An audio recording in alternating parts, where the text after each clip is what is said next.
Hey, hey, what's up? Um, Not much. You know what's funny? Um, I watched the recording of last week, and it looks like the way it's recorded, it looks like we're in sync. Yeah, but it's weird because it's not in sync here, and I'm realizing it's probably because my laptop's so old.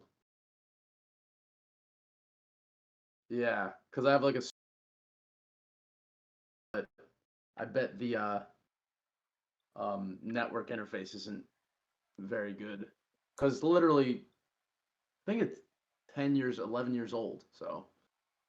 I should say, oh, we are live right now, by the way, so Oh, that's fine. I don't care. yeah. I'll talk about my shitty laptop that I haven't thrown away yet. Uh, just, just to let you know, so it's not like, oh, surprise. But I don't. Oh, never mind. I'm blank screen though. I'm looking at it right now. I'm setting up right now. Like right now, you're like a blank screen, but not for long. Okay, now I can see myself. Oh, I need to move this now. Want to hear what the people are hearing, if there's anyone even in there.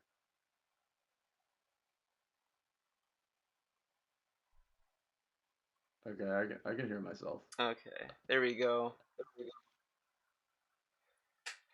It's so funny looking at myself on the thing. Okay, that See should if I be can. good. Do you know if on the Twitch app you can just like turn off? Oh, there we go. Chat only. Done. All So right, I'm in. I seen you that video that same YouTuber that you didn't really care for, but he did a whole video talking about like the politics and the story of Killer 7. I didn't get a chance to watch it. Maybe I will after this. Yeah, I didn't have time. It's pretty good. Didn't you Like, send it me last night? yeah, it was like last night or the night before, but he had a lot of stuff that I said, so it's like a perfect alignment almost. Like it more elaborated like the relationship between Harmon and Emir as well. Like, kind of paints a better picture of like why those two are like so unique. Yeah, yeah. But it was interesting. Like he was saying like how also Harmon and Kun Lao were just these two gods that were not like interested in anything that's going on. They were just kind of doing their own. They were just focused on their own thing. So I thought that was interesting, in of it. And just how Still like make yeah, it still doesn't make sense, but it makes sense to like a point, I guess. I mean, it's what you take out of it.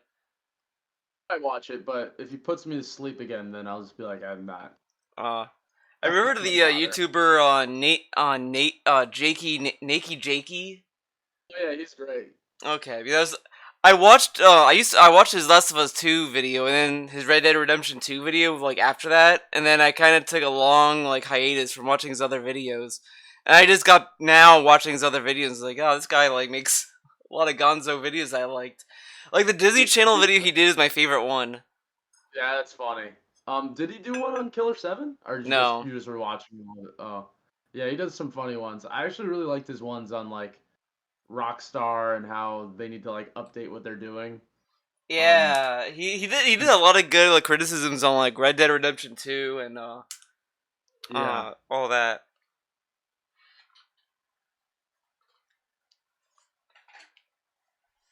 All right. So what are we doing in this pre-show? We just waiting for people to show up? Yeah, I mean, I told him like when the show was gonna like officially start, whenever. So it's not like in like 5 minutes. So if people show up, they show up mid show, whatever. It's up to them. Yeah, that's fine. I mean, we don't even have a game. We really don't have a game decided yet. So, No.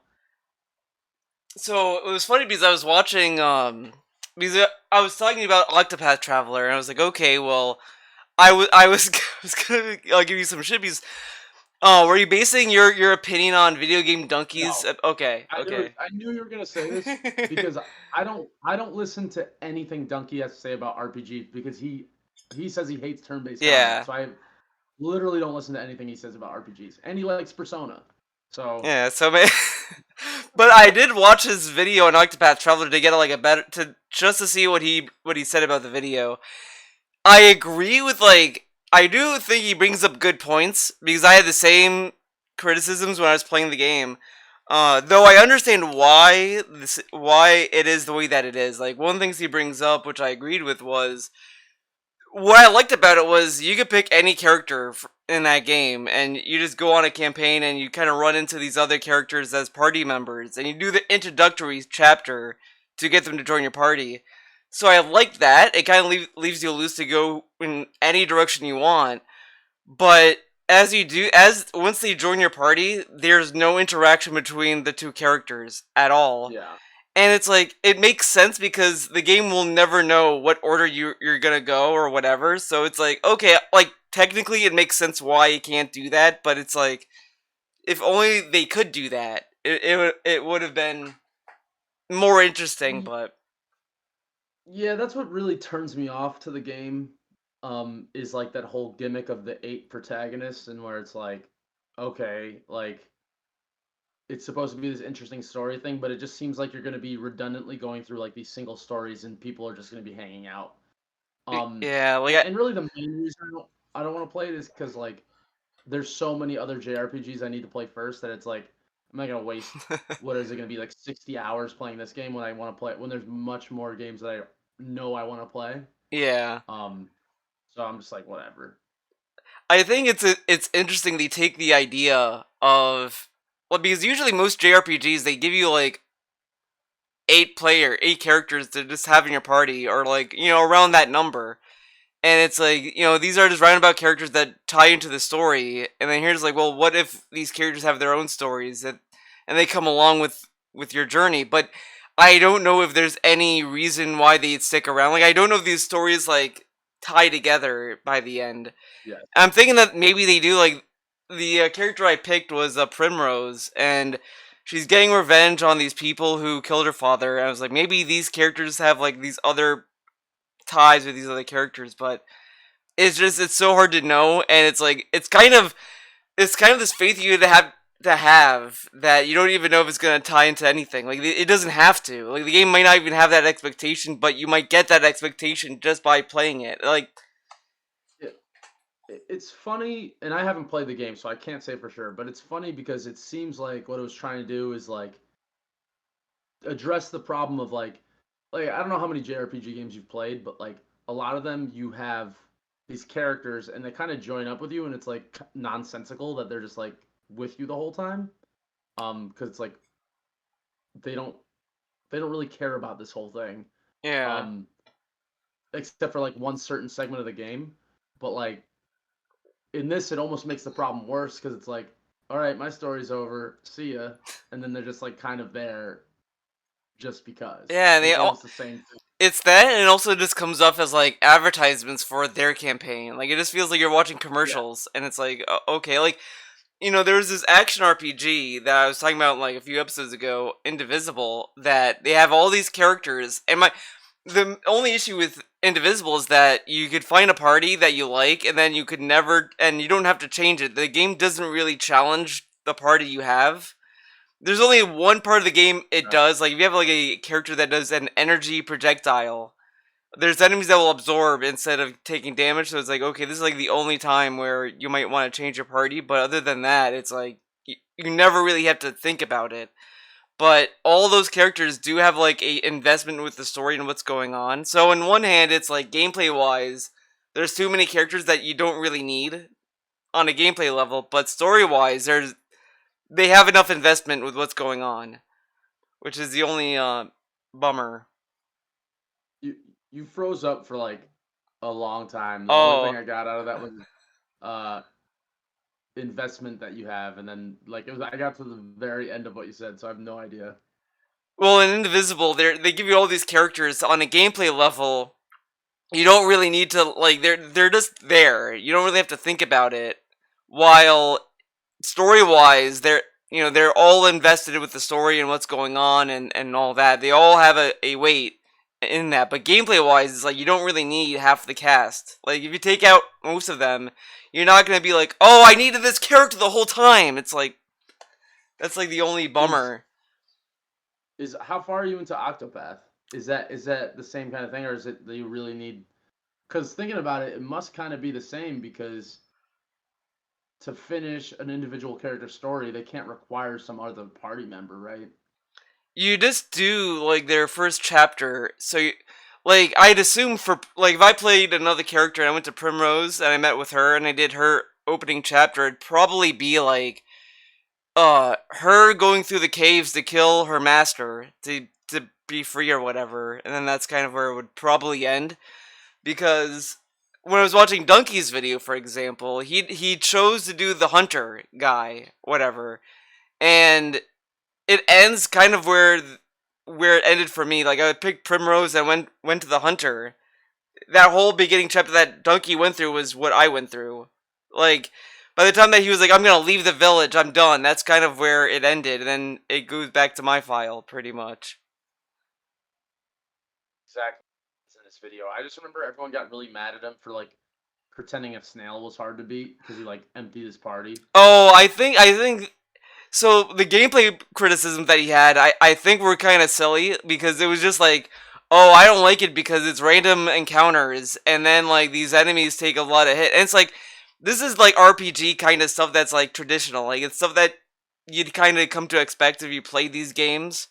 So I Yeah, see you got why to expect people that. didn't. Yeah, so like the gameplay portion of the video, I'm just kind of like, I understand where he's coming from because I've had that same kind of mindset, but it's like playing them now, it's like, yeah, these are like kind of in the DNA of these games. It's like playing Metal Gear Solid and be like, oh, I don't like sneaking around. This is dumb, and it's like, well, this is like Exactly. the point. But I know where he's coming Yeah. from. It's just gameplay wise, it's whatever. Yeah. So that's why I don't listen to him when it comes to um JRPGs at all, except for the anime shit storylines. Because I agree, fuck that shit. I think I said this in a video before that I think the only video I disagreed the most with him was the Resident Evil video he did, where I didn't even know like where the jokes began and where the jokes ended. Like some of his criticisms I could understand, but just I still can't get behind the fucking doors because it serves a technical purpose. And then he's like, "Well, this is dumb." It's like, well, we've been over that video before. The other one Yeah. And he did this yeah, I one think the video. Oh, sorry. How big is the that's all right. delay I now? think the doors are like a brilliant device too, because it's Yeah. like suspense and tension. But whatever. The It's his opinion. If it's stupid, it's stupid. there's one video he did where okay, so he did a video on Guilty Gear. And I don't know where I land on this video because I like the game a lot. It's one of my favorite fighting games. It's not as good as the other Guilty Gears, but this one quote I've seen people like kind of like get mad at him about was he kind of said like, "Oh, if you put anime on trash, people the anime fans will buy it or whatever." Kind of like just shitting on that. And on a surface level, I get the criticism because it's like he's kind of putting this negative stigma on a genre of games that might not even be true in some cases, and it might alienate potentially good games. But I was listening and I was like, this kind of comes off the same kind of tone people have when people say, like when they announced Yakuza Like a Dragon, everyone was saying, "Oh my god, Yakuza Like a Dragon!" It's like Persona 5, and it's like this is such a like a brain rot take. It's like baby brain of like, wow, it's turn based. It's like Persona 5 when there's other turn based games that this game kind of takes. So it's kind of like I took it as more of like that kind of criticism where it's like, oh, I mean, it's like traditional kind of lowbrow comparison, which it's like whatever. I took it as a joke, but I get, but that video is not nearly as bad as that Resident Evil video in my opinion. That video was the only one where it's like this is a dumb video, but the Guilty Gear one, it's like it's okay. It's like it gets the point across. I think for a for people who've never played fighting games competitively or on a deep level, Guilty Gear Strive is a good like entry point. It doesn't feel too like if you jump into Exard, that one is a little bit more technical in a lot of its moves and characters, while this one is a little bit more straightforward. But anyways, with this game club, we're gonna discuss a few games that we were thinking about. We discussed Octopath earlier, and I think we could just write that off. That won't be a consideration anymore. But I was thinking over the weekend because we texted about this. I think I do want to continue with Devil May Cry 2. I think that would be a good idea, a good game to play.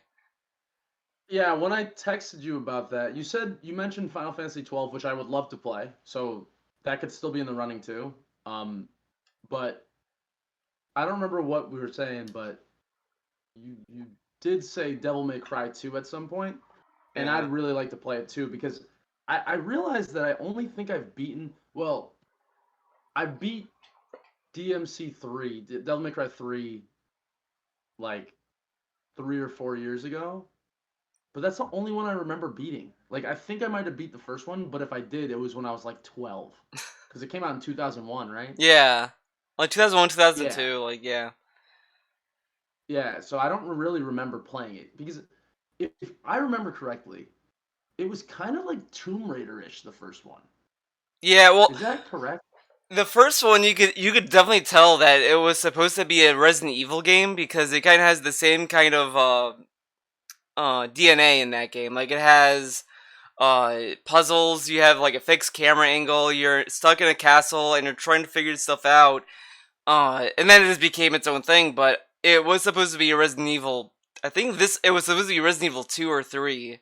But then they're like, no, this is going to be its own thing. So it has a lot of Resident Evil like tropes in it where it's like, oh, figure out this puzzle and you'll get to continue. Like Devil May Cry 1 is the most puzzle heavy Devil May Cry game. Like 3 kind of like has a puzzle aspect, but it's way more simple and not that clever. While 1 it's like it throws a little bit more like it's not super deep either, but it's still like between 1 and 3, 1 has deeper puzzles just comparing to that. I remember 3 not like the puzzles were like, hey, just go over there. Yeah. And like that was the like I don't remember it being like I if I remember correctly, Devil May Cry 3 was like straight action game. Yeah, it was mostly action focused. It's just 1 had more puzzles, just in comparison. It's still like action. It's also like it leans on action more, but like you could definitely tell that it was supposed to be Resident Evil at one point, and they just kind of changed it after that. After they changed Well, the game. yeah, even the menus and like inventory, like the way when you grab stuff and like reading the text, that never even through Devil May Cry 4, I think that still feels like Resident Evil, just like when you pick up an item and it shows it and it Yeah, goes in your inventory. Like that still is reminiscent, but like clearly the gameplay is not at all. And it's funny, so I purchased the HD collection for Steam because I didn't Devil May Cry 2 isn't just available on Steam, so you had to buy the HD collection. So I looked I wanted to look at the reviews to see if anyone had anything to say about like how they ported it. Like I wanted to see if they were like, "Oh, this port sucks" or whatever. And literally all the comments are just everyone trashing Devil May Cry 2. They're like they're like this collection is you get two good games and one free shitty one. Like that's what everyone's saying. Or yeah. like It's funnier on the Switch because the Switch they release these games individually, which I look back at it, it makes no sense why they did it this way. I don't know why they separated the games so far, and it gets it's hilarious when so they release 1, everyone's like, okay, this is great, but where's like 3? Come on, release 3. They do a Nintendo Direct, and they're like, all right, we got another Devil May Cry game. And everyone's like, this is gonna be 3 finally, and then it just plays Devil May Cry 2, and everyone's like, who the fuck cares? Why are they like? Because they released 1 earlier, and it's like, okay, whatever, this is a decent game, buy that. And then they announced 2, and it's like, they could have just not put this on Switch, and no one would care. Like, no, everyone was like, why spend time on this? And everyone was like, okay, this is like a non-announcement, move on, where's 3? So, I thought that was like the funniest moment on like any Nintendo Direct. Every game that Nintendo has revealed, that worst was like, okay, wow, whatever. It's like just whatever. Like Skyward Sword had more of a reaction from people than Devil May Cry 2. Like Skyward Sword got like people say, "Well, I get to try the game again with normal controls. Wow, yippee!" Like that's like the most like positive that game got. Devil May Cry 2 was just it was like they might as well just not show anything, and people would have the same reaction. It's so weird. And I thought that was interesting, and it's the only way you could get that game separately. And every time they put that game on sale, it's like, just why? It's so weird. It's the weirdest thing. The Yeah. whole community on Switch, it's bizarre. And then they released 3, and when they released 3, it was like they changed the game completely. Like they were like, okay, you can change the styles on the fly now. You can do co-op, and it's like this game got the most absurd amount of love, and it's like I was like, when they announced that, I was thinking they could have put that energy into Devil May Cry 2 instead, and I think that would have been much more interesting to see them to like, okay, guys, we're re-releasing 2, but we're gonna change all the problems that you had with it. We're gonna make the guns faster instead of slower, and we're gonna do this and that. Like, but instead they didn't touch that. But 3, they went all in on changing how the game plays, and it kind of breaks the game in some cases. Did they change 3?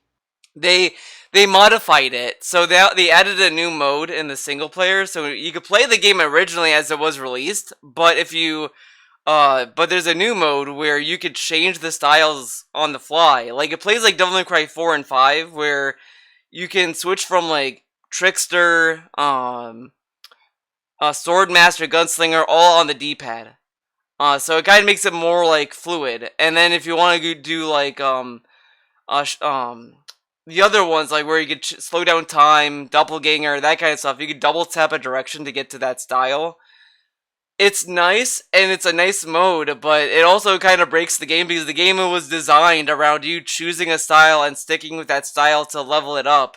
But now you can just kind of change it on the fly and just do whatever you want. So it's like, hey, you want to be a gunslinger, you could just hit left on the D-pad and you'll just get gunslinger. Did you have to like in the original game? First of all, did people hate the original game as much as they hated 2? Like, did they hate No. 3? 3 was a People, perfect game. Like if they just put the game as it was on the Switch, everyone would love it and buy it anyway. It was just they put so much effort because I think what it was that 3 was coming that the Switch release was so close to Devil May Cry 5 that I think a lot of people would be so accustomed to how Devil May Cry 5 plays where you could change the styles on the fly that going back to 3 might be a little bit archaic just to between the two. So I feel that with 3 they were just like, oh, we're just gonna put this feature there so that people can kind of play along with 3 and 5. so I'm looking this up because I don't think this stuff you're talking about is a new edition. I think this was It is because they had a whole presentation on it. I don't know because there's Devil May Cry 3 Special Edition, Yeah, but that's different which I though because is special it? edition only adds Virgil, and they also changed. No, Add that's all that stuff? huh? Wait, I could have swore that stuff already was in Special Edition to No, be able to switch on the fly. nope. Because also what they did it for the Switch version is that you can now switch between every single item. You don't need to equip certain items. You could just have the entire uh, weapons to switch between. I played it on the There computer and I swear I could do that too. You might have had a mod maybe because No, when they hmm. announced this, I've seen so many people say this breaks the game, and they didn't, and they were like this is a nice addition to it, but it kind of breaks what the game was because there was a whole debate What? about it. This was not on the. I played the HD collection and special edition. They did not have this in those versions. So what did you have to do in the original game? You just had to like go into a pause menu and switch? You had to go to the divinity statues to change it. You have to go either before a mission or to the statues to change it. Otherwise, you're stuck with what style you have. I'll have to check into that. I swear I was able to just change because I remember I got stuck somewhere and I'm like, this style I'm using is not working, and I remember switching. Yeah, but you probably went to a statue to do it. Like to where you buy the Can you, items. can you just escape battles like that though? I might be remembering wrong. It was a long time ago when I played it. Yeah, because if you died in a fight and you had no item to regen, it would just spawn you right at the divinity statue. I Oh, mean, maybe that's what it is. Maybe s switch. Maybe I died and I switched there. I don't remember. yeah, It's been a because long time. I played a lot of Devil May Cry 3, so I know that these were new additions because this was because they had a whole presentation on what was different about Devil May Cry 3 for the Switch, and they were like, "Oh, we added this new mode where you could do this. We've added co-op in the Bloody Palace now as well." So they added all these things that were interesting with it. But I was like, this energy could have been put into Devil May Cry 2, and it could have made that game have a breath of new life almost, and they didn't touch it. Yeah, They're just like, ah, just play the game that you guys don't like. Buy that. sounds like they wasted a lot of time. So here's the thing about Devil. I don't think I've ever played Devil May Cry 2. I've only played the intro of it, and then I stopped playing because I hated the combat because it was so slow. Like the guns in 3 were just like fast guns, and it has like a lot of stopping power. But in 2, it's like and so I just kind of fell off of that, and I think they might have changed how the sword works. I don't remember why I stopped playing. I just didn't like it.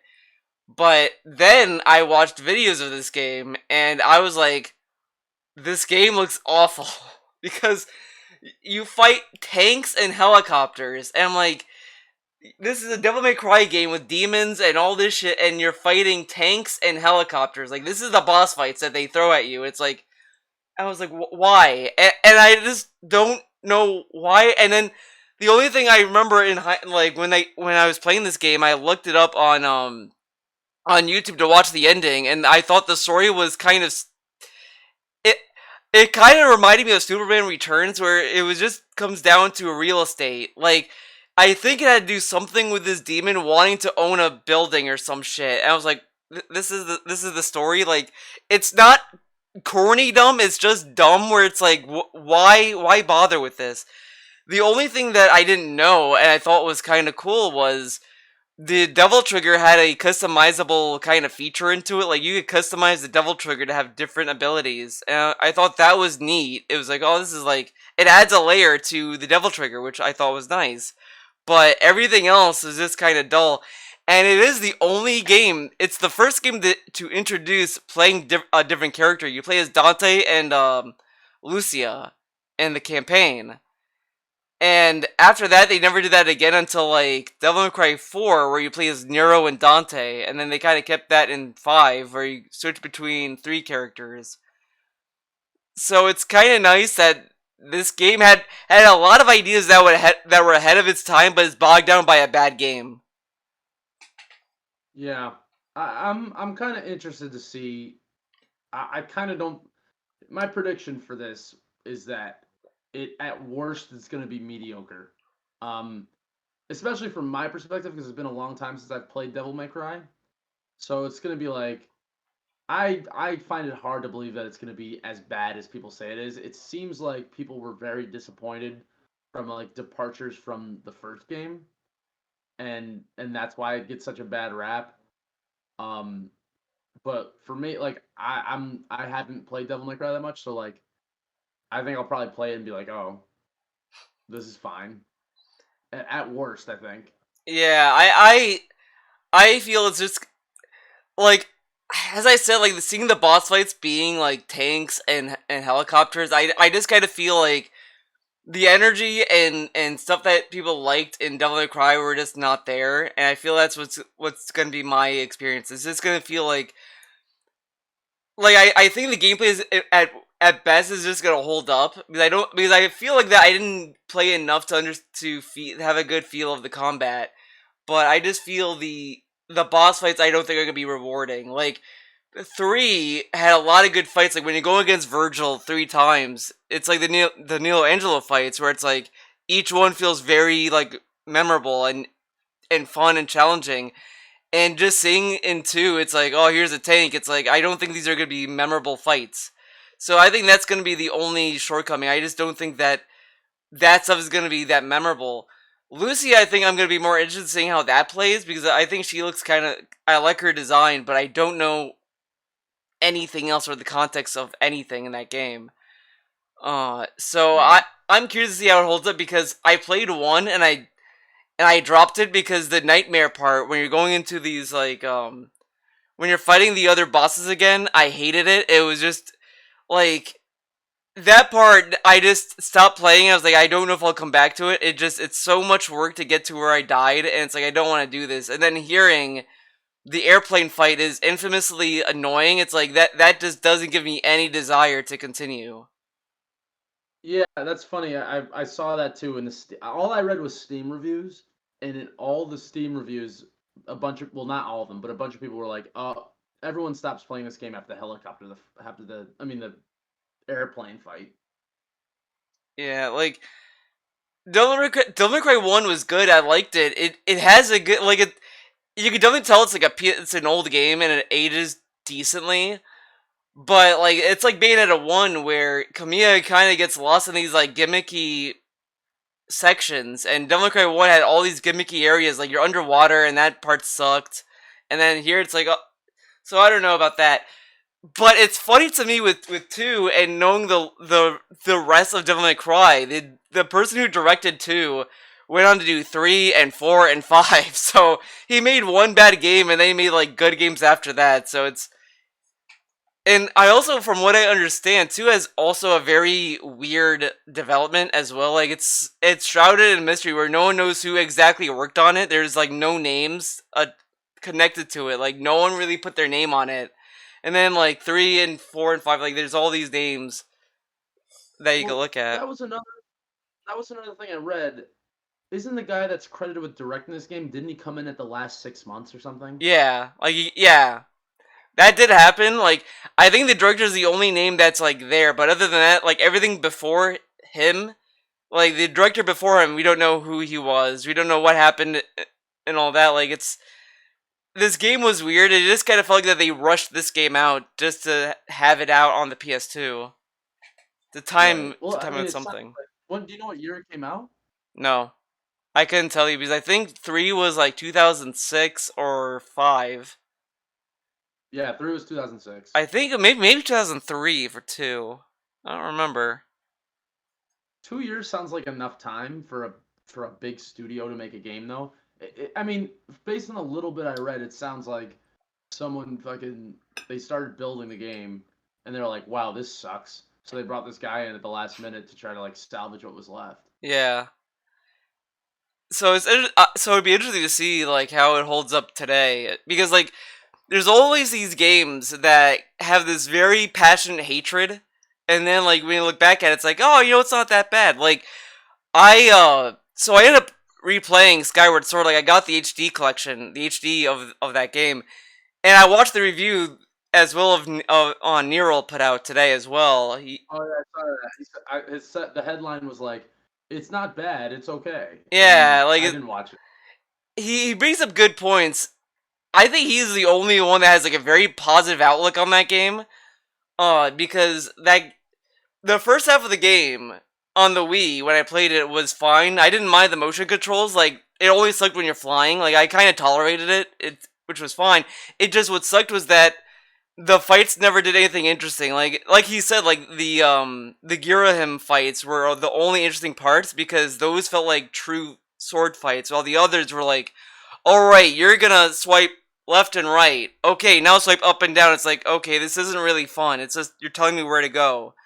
Uh, but then the game it just has you do these boring fetch quests on the last half of the game where it's like, all right, I need water and I need special water, so you have to go to the first dungeon and go all the way into in the first dungeon to get the special water. Okay, you can't get anywhere else. And it's like I have to go to the first dungeon.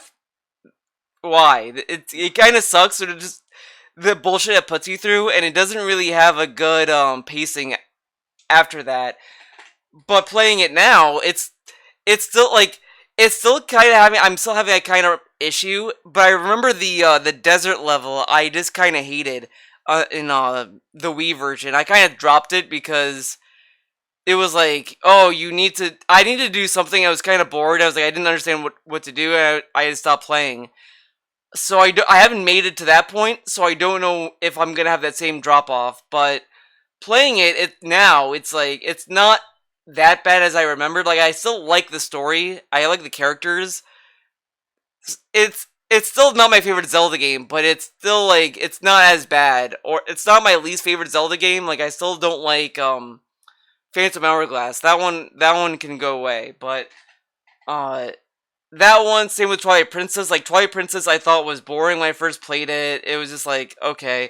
Played it again on the Wii U, and it was like, okay, this is actually like a better game. I actually enjoy it a little bit more.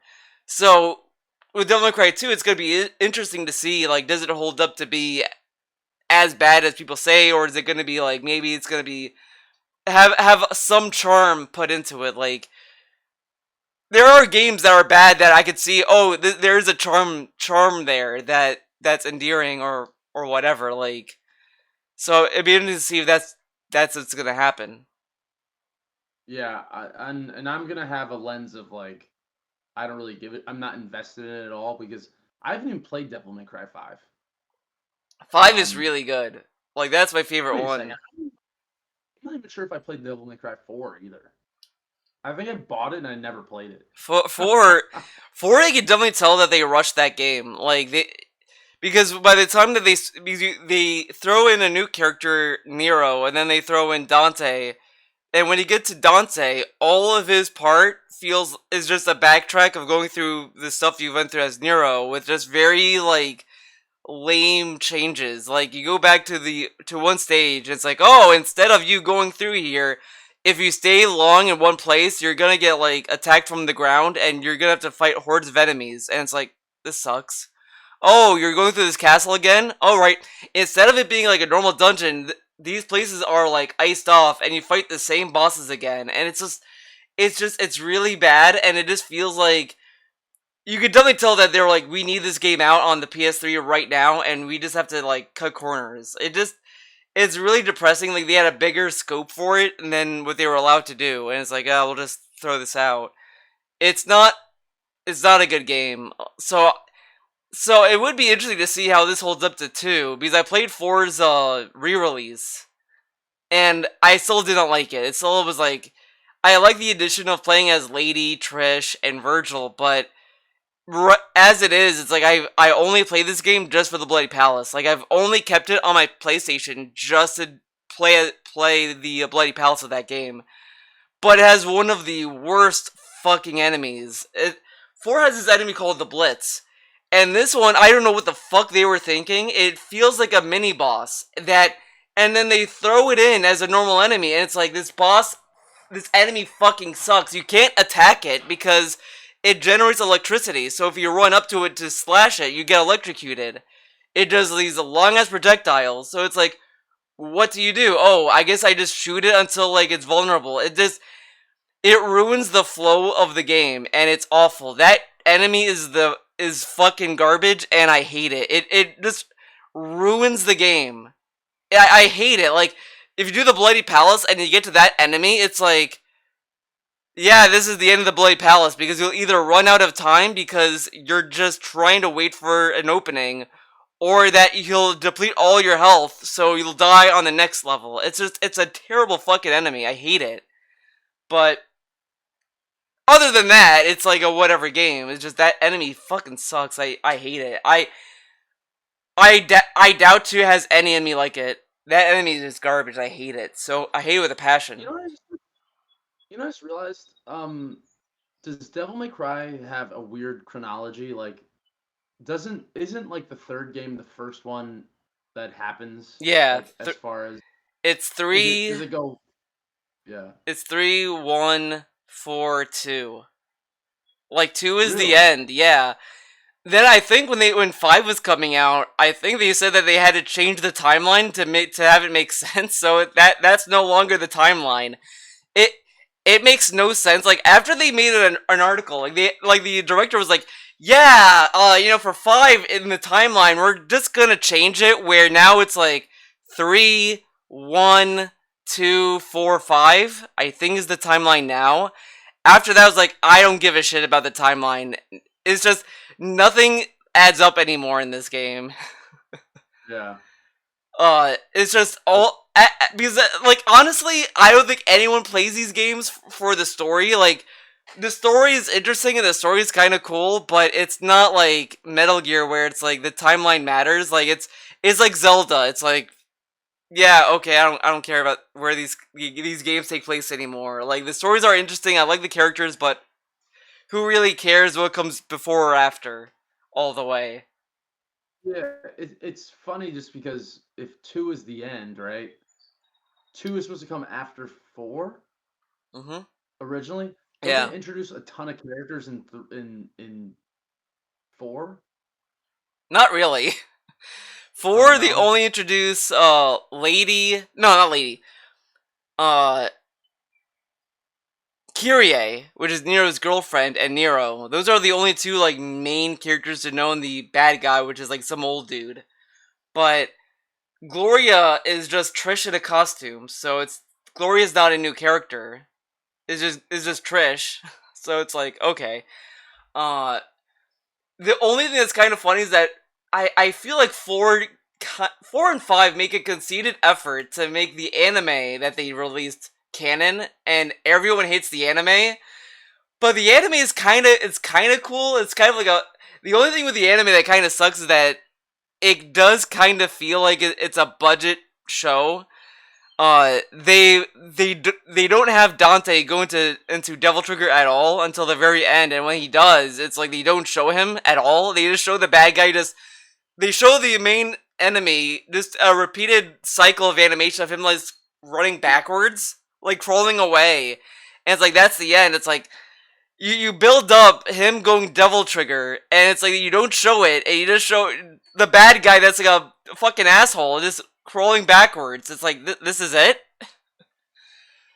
Yeah, But it sounds stupid. yeah. The other game that I was thinking about of doing for Game Club was Death's Door, which I beat, and Yeah. this game, like I was gonna commit to it, like I'll play the beginning of it and just hold off for this video. But I loved the game so much, I kept playing it. I couldn't put it down. The game is one of my favorite games I've played in so long. It's everything I wanted in a Zelda game. It just the game is so rewarding. I fucking loved it. Everything about it. The story is just kind of goofy and dark and great. The gameplay is satisfying. It has all these satisfying hidden portions of it and these hidden bosses you could find in the overworld. I just loved everything. Like the thing I loved the most was you get new abilities in each dungeon, and how you get these abilities, it kind of feels like a jab at Dark Souls and Zelda, where it's like in Zelda you get a new ability, and it's like you go to a chest, like it has the same camera angle where it's like da da da da da da da da da da da, and it has the Dark Souls fake chest where it's like an enemy, so the chest would swallow you, and you'd fight hordes of enemies. At the end of it, then they give you the ability that you get. So like the first ability you get is a bow and arrow, and it's like you go through these hordes of enemies that they throw at you like infinitely almost, and it's one of my favorite like hordes of enemies that they throw. It's like it pushes you so hard, and you can only take like 4 hits. And enemies will have projectiles. Some enemies might tank some hits. By the end, like they start throwing more and more enemies. Like the last challenge they throw at you, they throw every single enemy you fought into the in the game. They throw in like the entry level enemies, then they throw in enemies that have shields, armor. They throw this one enemy that has a very fast attack time almost. So it's so satisfying, and the boss fights are so challenging. Like, each one kind of challenges you on what you've learned. And the last leg of the game is like the best part, where it's like what we've talked about, how at the end of the game it kind of tests your abilities of everything you've learned in the game. So it throws you in this long gauntlet of like platforming to get to fight the enemy in each little mini arena, and each arena is like a fight you've done in the past. So they reincorporate all these patterns you've seen. It's so good. Then it ends with this final fight, at the very tail end, where it's like super long and epic. And now where I'm at, it's like you've seen the credits and all this, and now you get this key to this tower. You ring the doorbell, you ring the bell of this tower, and now the overworld becomes nighttime, and you see these ghosts just wander around. And I don't know what else you do, but it's so creepy to see how it changed from daytime to nighttime. It is a fantastic game. Like I can talk about this game for like 10 hours. It is one of my favorite indie games. How long did it take you to beat it? Oh, I lost track of Like, time. game- I would. but it doesn't have a gameplay timer, like when you save or whatever. It might. I just haven't looked at it. I would say, let's see, maybe between 5 to 10 hours. I would say, like anywhere Okay. between there, because it's what you'd expect from a title that's like $20. So it kind of like so it does feel like you're getting your money's worth out of it, but the secrets and all the stuff that's packed into it is so good. It's such a rewarding game where you could go through the map and you're like, oh, I have this bomb ability. I remember seeing this bomb area that I could just this cracked wall I can bomb, and it's like it's everything that Zelda was at one point, where it's like it rewards kind of this exploration kind of mentality. The other thing I really loved was there's this character you meet in this cafe, and it's like this you see this guy just like in a raincoat that looks dead, and on his back is a giant octopus, and the octopus the whole time is so you're like, all right, this is maybe the sailor just has a dead octopus on his back or whatever, and as you're reading the dialogue, it's like, hi, I am definitely a mammal, and I will cook for you with my opposable thumbs. I am totally not a dead sailor at all. I will cook for my fellow biped. It's like, okay, like you start to understand that this is just a dead guy that this octopus is kind of manipulating and hiding and pretending to not be a thing. But as you talk to him, he starts giving you hints of other things. Like he'll tell you about oh, there's a place in the witch's garden that is like parted ways, and there is a secret. It's like, oh, okay, like it gives you very cryptic hints of where things are in some areas. Octopus is like a main character. It's an NPC. Like you go to But like a recurring NPC though. yeah, like he's just there if you want to find out if there's any secrets you missed. He will tell you where they'd be. But you have to talk to him, and he says, and every time you talk to him, he always says something that's like very suspicious, like, "Yeah, how do you like my food? I totally made. Do you like this food? This food is great for my fellow bipeds." It's like, okay, like, it's a very obvious way to know, like, yeah, this is totally like. But the side characters are very memorable. Like, there's all these weird like interactions you have with them, and I loved it every step of the way. There's a guy who has huh. I wonder if that character is a reference to Octodad at all. Have you heard of that game? I have, yeah. Are these the same developers? I don't think. I don't know. Who developed this game? I don't remember. I think Devolver was involved with it. I think they did Titan Souls. Devolver did publish Octodad. Octodad is by Young Horses, Oh, so who developed I don't think they developed Bug Snacks. Yeah, I don't think it's them then, because Yeah. because I think it was like something else. They did Titan Souls. I think that's one of the other games. They bundled this with Titan Souls. Oh right. So Actually, no, that's right. You showed me that. I looked at that Titan Souls. Right. Yeah.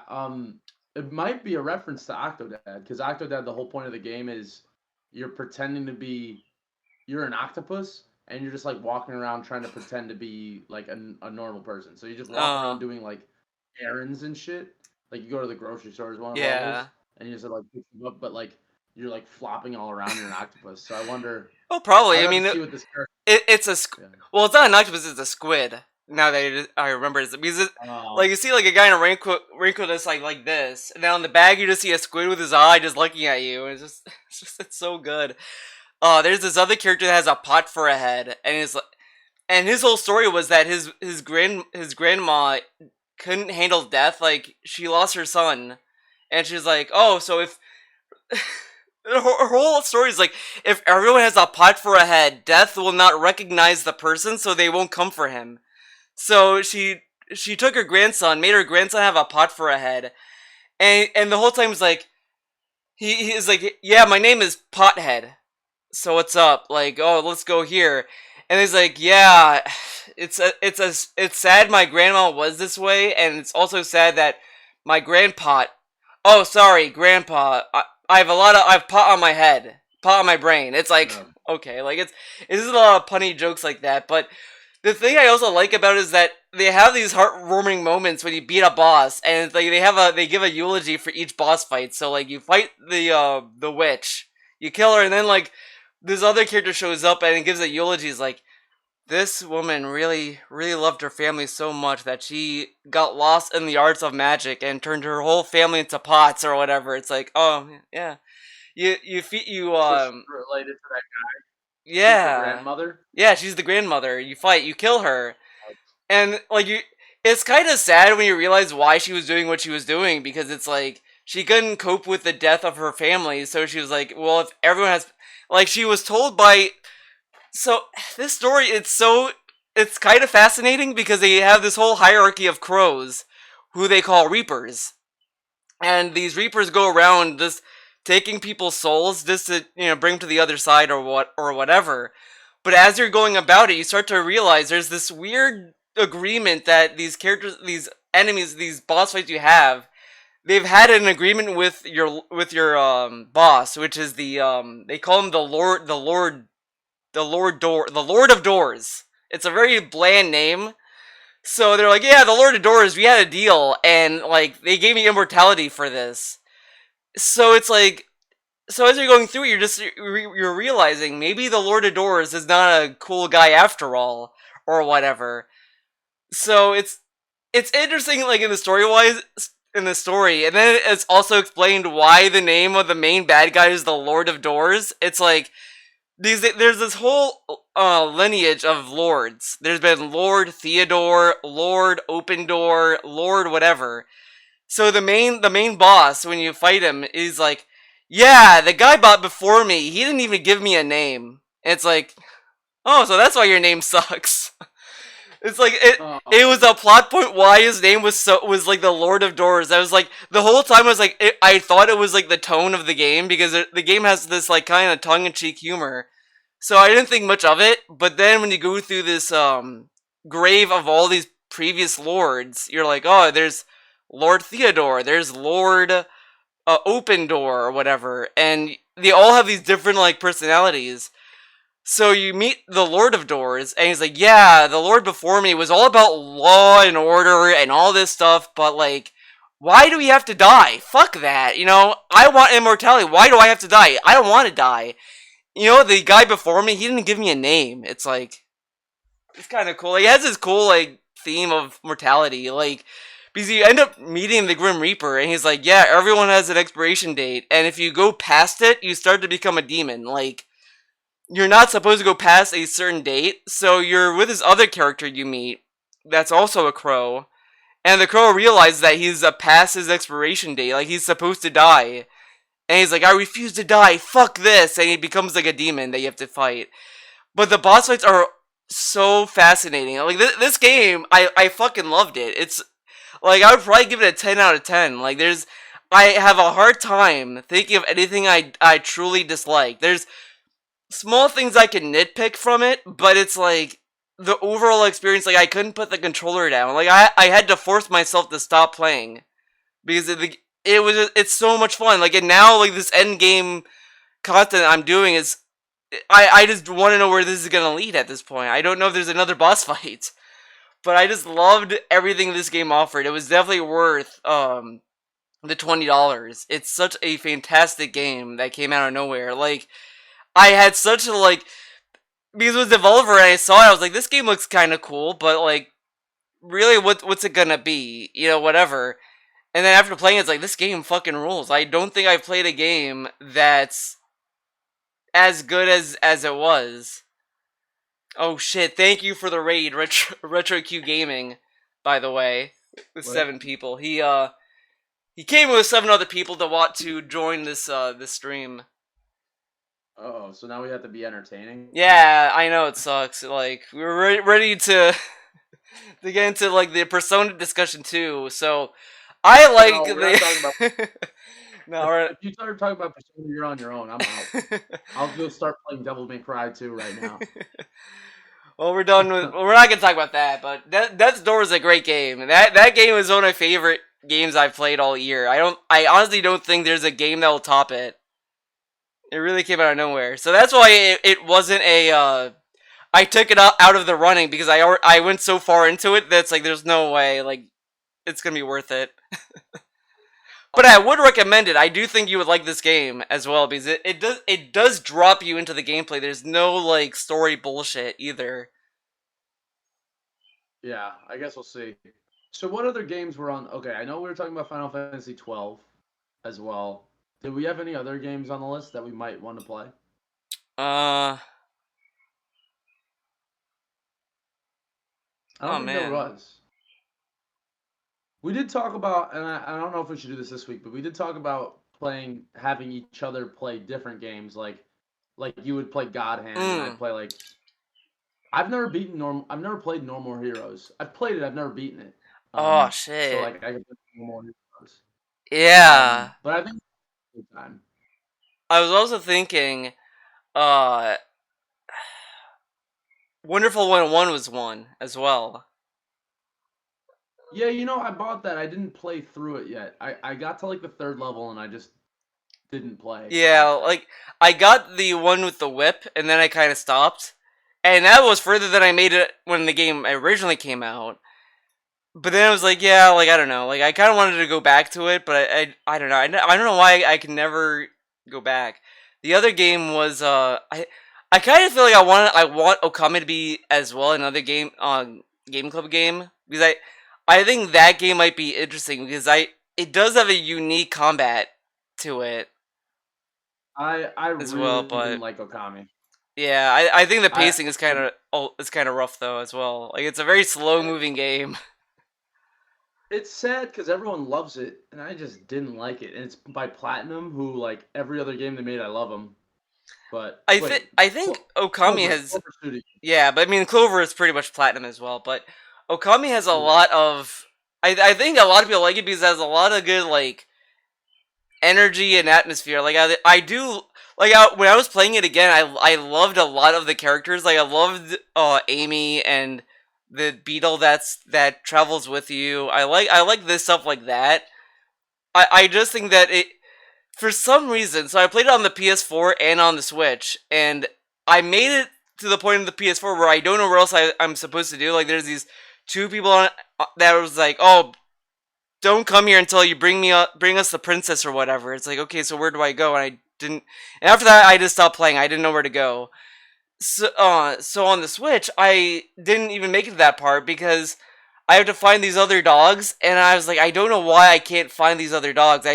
That part of the game was so easy when I played on the PlayStation, but now I'm doing it. It's like I don't know where these dogs are, and I kind of stopped playing again. So I don't know necessarily if Okami would be a good game because I feel like that either you'd just be like, yeah, I'm not feeling it and just stop and drop it, or that I would just get stuck and drop it too. So it may not be a great Well, game. that's the point of the game club is that it kind of forces you to play through it. Yeah. But I think something about I got really far in it, but like I think something about the story was really annoying me, or like all the cutscenes were unskippable, or like dialogue you had to listen to it or something. And I was Yeah. like, I'm sick of this shit, and I just turned it off. I got like easily a halfway through the game, if not a 2/3. But I I was like, I fucking hate it. I just turned it off. I think I never played maybe it the again. HD collection fixed that. I think they might Oh, have. that's what I had. Oh, I had it on PS3. fuck. On the No, PS. Well, but it just sucked to me, and I didn't like it. well, they never released They never re-released it on the PS3 though. It was only PS4, Switch, and Steam that they re-released it. They didn't And what was I playing? I played on because PS3. It's what? just a PlayStation 2 game, PS3 then? Yeah, because I mean, what PS3 did you have, by the way? If you had like the It's like a launch, fat. the fat one, so you probably played the PS2 game because those were backwards compatible. No, I downloaded it from a PlayStation Store. So yeah, so you probably got I the didn't have the game. so that's probably the classic PS2 version. Because I think the HD one adds a skip feature, but I'll have to look at that. Because that was the other issue with Skyward Sword, was that none of the dialogue was skippable, so everyone hated it for that as well. The Switch version adds a skip to scenes, which is Yeah. like, oh, this is something that should be in every game. Yeah, I don't remember what it specifically was, but I remember I really tried to like Okami because I played it way longer than I wanted to, Uh, and I was like, wait, I hate this game, and I just stopped playing it. oh, that was, oh man, that was me playing, like, honestly, there were things I liked about Bloodborne. I like the style and all this stuff, but I really wanted to stick with it just to, like, see why people love this game so much. And I just couldn't continue. It was like, this. It's not that the game sucked. It was just like, this is just too hard, not for me. And it just kind of, So, huh? do you like Dark Souls? That's another game I keep trying. I tried Dark Souls 2 and I got pretty far, not super far. Like, I got to the, I'm still in the introductory areas, and even then I was like, this isn't for me. Like, but even then, even if like Dark Souls was easy, I'd probably be bored out of my mind because I hate that era. I hate medieval shit. Me Like, too. that's why, like, so Platinum was doing this other game called Babylon or whatever, and I was like, I don't want to play this You game. like Looks kind of whatever, but it might be interesting. They released more footage of it this year, and it looks fucking garbage. And it's like, I don't know what happened here. Like, they should just kill it, take it out back, and just pretend they never did this game. It looks so bad. And hearing it's gonna be a live service, I was like, That's automatic. Platinum, I know you need money, but this is just no. Um, uh, so the thing about Okami for me though is that I love the developer that made it. Like, it sounds like you don't like any of From Software's games, right? No, I did like Sekiro. That one I did like. It just I that one was just, it's a me problem because I like the parry system. It's just that I'm so bad at the timing that I just am like, this game doesn't have, like, I can't rebound in that game. Like, in every other game that has a parry mechanic, there's always a way to, like, kind of rebound. If you fuck up, you can always, like, kind of find a way to get back. But with this game, like, you could clear a whole area, and then it's like this one enemy could fuck you up, and you could just miss the timing, and then you're just like, I made it to the Lady Butterfly boss, and this fight, oh my god, this fight, it got under my skin. I was one hit away from beating her, and then she fucking, I did everything, like, correctly in this fight, but the character, I accidentally, like, I tried to dash to get away from this move, and I didn't correct the dash in time because for some reason every time I dash he kind of veers to the left. So every time if I were to dash, I would have to press right to get to correct it, and I didn't correct it in time, and I died. And after that, I never got to that point again. And I was like, this game, I'm done with it. I don't even want to try anymore. Like, that was such a burn that it was just like, I don't even want to bother. Like, You gotta be better than that, Theo. yeah, but it's just like, I just, it's just after that, I can't replicate what I did. Like, every attempt before that, I was like, okay, I'm dying. I'm getting better. I was gradually getting better and better. But after that, it was like, all of that effort just went out the window, and it was like I have to relearn the entire game from scratch. And it's like I played this game so long, and for the game to, like, and for me to not even get to that point ever, it was just because he does this bullshit attack where she does these after image bullshit, and it's like, they give you one item to cure it, and it's like, okay, and it's not even that bad of an attack to kind of tank through, but it's like, I just have gone through this so many times, and this is another dig on current consoles as well. It was that, and then on top of that, I wanted to play this other game, and it's like, oh, you have no space on your hard drive, and it's like, oh, so it's like Sekiro just happened to pull the short end of the stick on it. It was like, this game burned me, and I need space.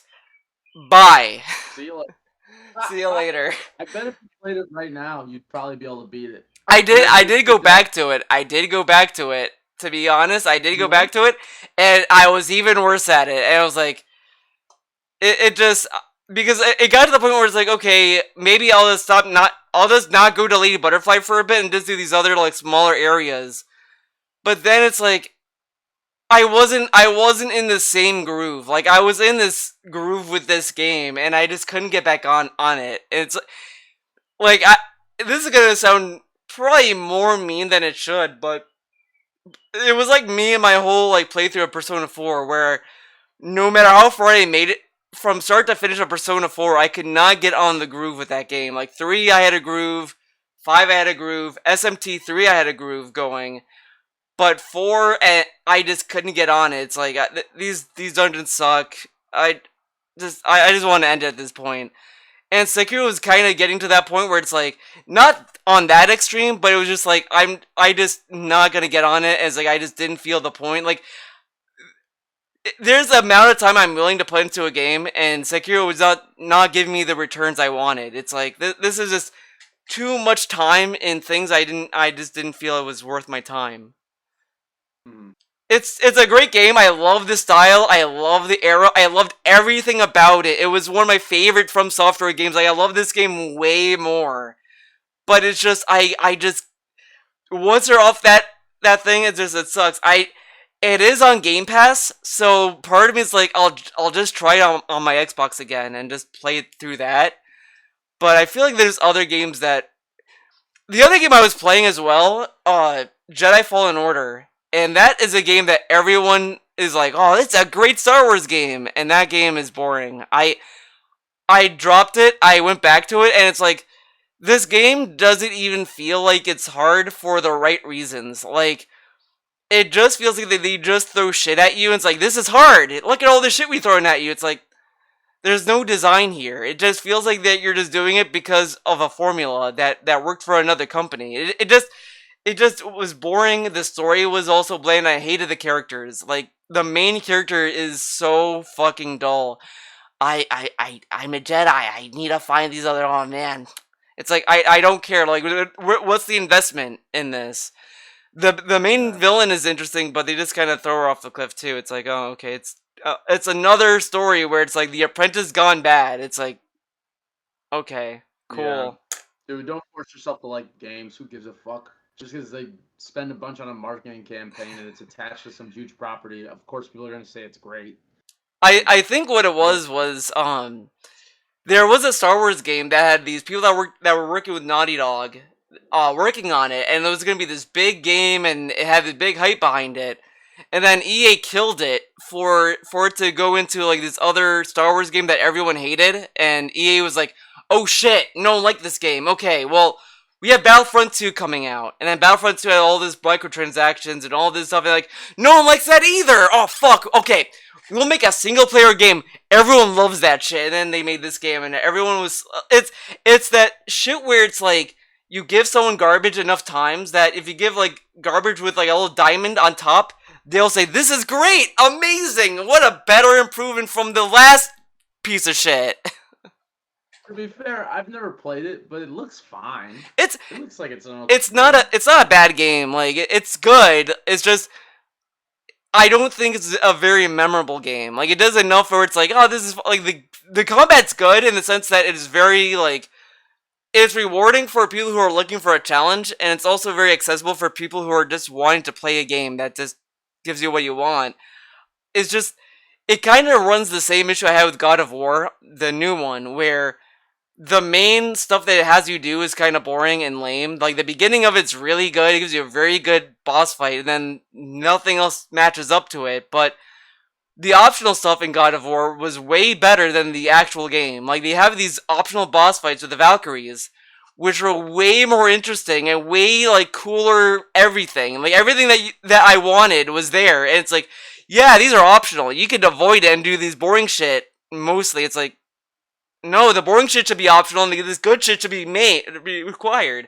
Yeah. And that's kind of how I feel with Jedi Fallen Order, because there's these optional bounty hunter segments where it's like you go through this area and this guy comes and like, oh, I have this big bounty. You have a bounty on your head. I'm gonna fucking collect it, and you have to kill him and all this shit. It's like this intense one-on-one fight. It's really rad, and it's like these are optional. It's like this should have been the main story. Like it's much more interesting to be the guy that has the bounty on their head, and you're just trying to like kind of survive or whatever. But they just don't. It's like this potential that's there they don't like capitalize on. Mm-hmm. It's not a bad game. Like I would probably give it like a 7 out of 10. Like it's worth it if it's on sale. I just don't think it was worth $60. It doesn't leave an impression on me. But then anyone listening to you right now needs to take the fact that you don't like Dark Souls or Sekiro. Hey, I didn't say I hated Sekiro. It was just I like Sekiro. It was more of a me problem. Well, I mean, with most of it's not your genre though. yeah, it's not. But Sekiro just had a lot of stuff that I liked, and I liked the combat. I did genuinely like the challenge. Like it felt very rewarding, and I liked it a lot. It's just, it was just like it was like I just have other games to play, and this game is kind of holding me back from going through my backlog almost. Like I do want to go back to it. I probably will at one point, but it's just once you're all like if you haven't played a game in so long and you just can't get to the part where the point where it used to be. It's like I don't know, but I think it's one of my favorite games from them. I think I like it way more than Bloodborne and Dark Souls. Like if they made Sekiro 2, I'd probably buy it just to play it. Like these are games that I'd be more interested in trying than their other games. Like Elden Ring, I don't give a fuck about. That game this looks dull to me. But Sekiro was just the perfect storm of everything I liked. So it's and I like the idea of parry. I still haven't beaten Resident Evil 4 for that reason. Yeah, but that game is like you don't need. You know what? I'm tempted to make that a Game Club game because you should get through that game. It's a very good game, and it's not even challenging. You don't need to get into a groove with it. I beat Krauser, and then someone saved over my game, so I was like, "Fuck this! I'm never playing this game again." Oh man, I do know that pain, but it's so long ago. It's like it's to the point where it's like. Because there were games that happened to me, and I was like, well, this has been like X amount of years. I might as well just try it again. I know. Every time I turn it on, I'm like, I'm not interested in playing this game. I don't know why. Wow. Like, every time, I'm like, whatever, fuck it. Because there's like, no. The only part I kind of feel that way was the castle, where it's like, because I rebought this game multiple times. And it's like, the castle portion of it is probably my least favorite part. Like, I liked some of the parts of it, but it's still like. It kind of drags for me, and that's the only part that. Yeah, I think I might not have liked the game that much. Mm-hmm. Like I might have just thought it was fun because, like, I don't know. There's games I've beaten 1,000,000 times before, like, like I'll play it again. But I was like, after I got saved over, it was almost like I just wanted to finish it, and then I was like, I don't really care anymore. I really don't care. You know, like how much game was left after that? Yeah, you know, what's kind of funny about after Krauser, you're like right at the end actually, because like I think after Krauser, you go to a lab or whatever to find the vaccine or whatever the fuck. They have a cutscene with Ada Wong where she like distracts Salad Man or whatever, and then after that you fight him. Like you're like nearing the end. Like you're probably like a good portion to like wrapping it up. You know what I'll never forget is, and I don't know if it's before the fight or after the fight, but the last like story scene I remember, and for some reason it sticks in my head because that was so funny, is his friend in a helicopter comes, and he gets shot down, and he's like, Mike, and like you're supposed to know who this was. I'm like, we don't know this guy, Mike. Like whatever. It kind of just feels like the second that happened, like the moment he shows up, because he shows up as they're just going through all these hordes of enemies. The second is like, all right, we're gonna get some beers. I was like, this guy's gonna die. And like the second he was like buddy with Leon, I was like, yeah, because like I feel like 4 knew it was kind of corny in a lot of areas, and it kind of capitalized on it, and it knew it. So I think at that point when you saw that, it's like, yeah, this is over the top. Like, this is what you'd expect, because like even the performance was kind of hammy.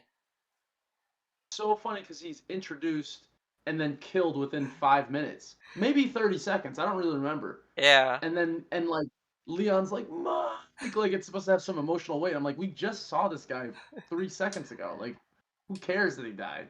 Yeah, I think it's just a trope because like Nero brings up a good point that 4 does lean on action pretty well, but it still maintains the atmosphere of what you'd expect from Resident Evil, but it mixes it in very well compared to 6, where it just feels like it's so uneven with what it wants to do.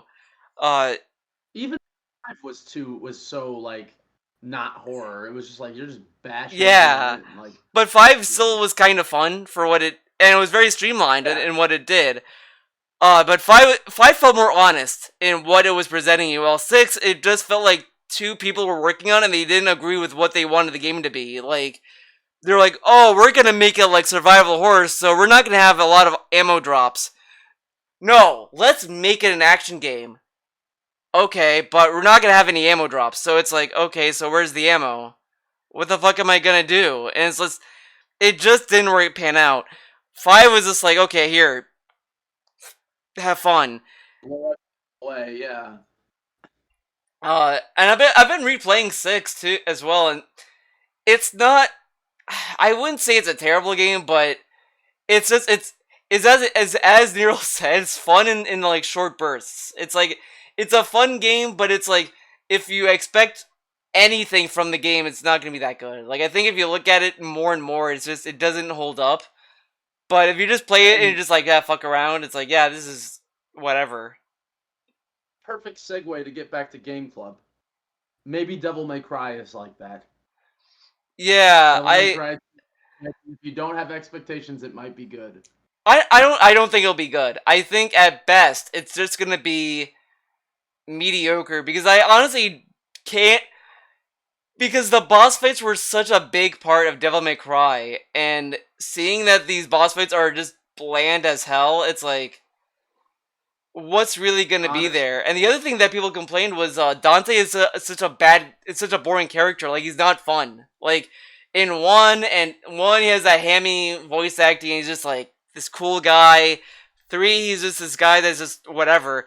And 2, he's just like, he's almost like a silent protagonist, and it's like, this is not like Dante. Like, nothing here is him.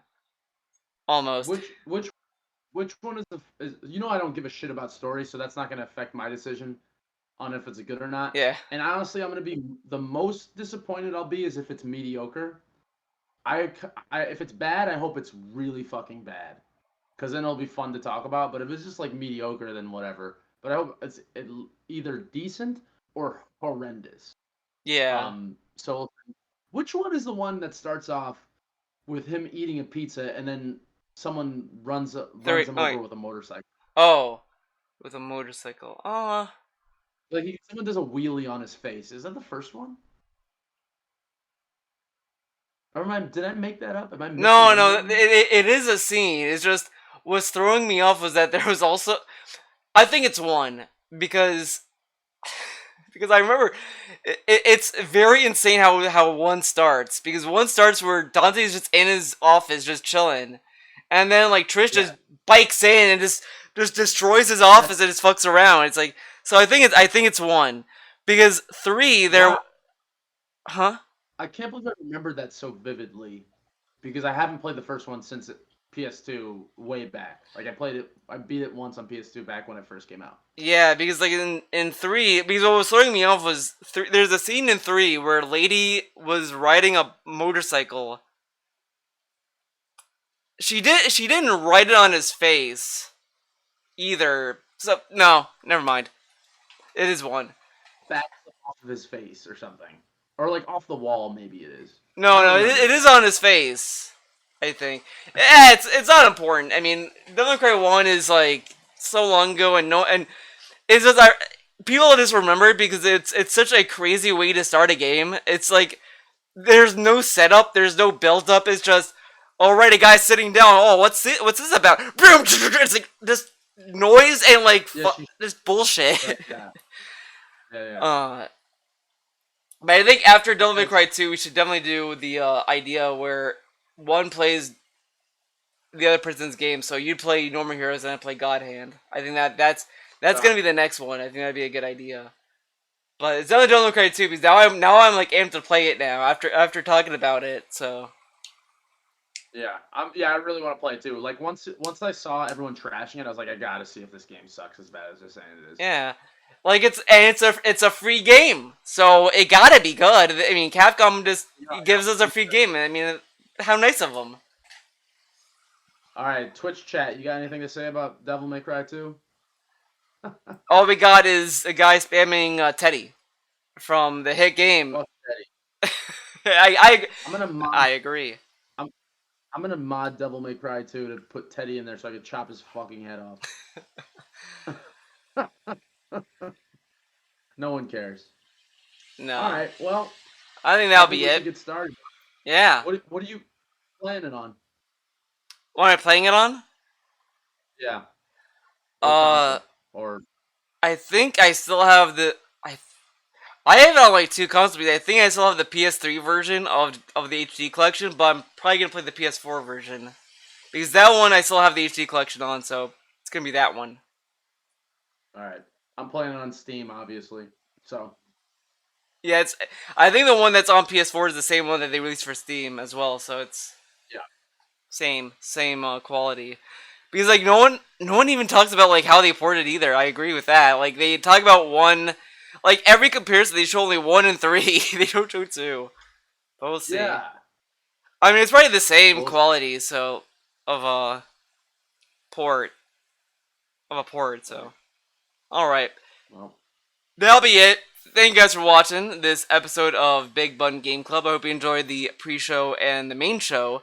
This ran for an hour and 25 minutes, so decently long, but I had a lot to say about Death's Door. That game fucking rules. Everyone should check it out. It's on Steam. It's on Xbox.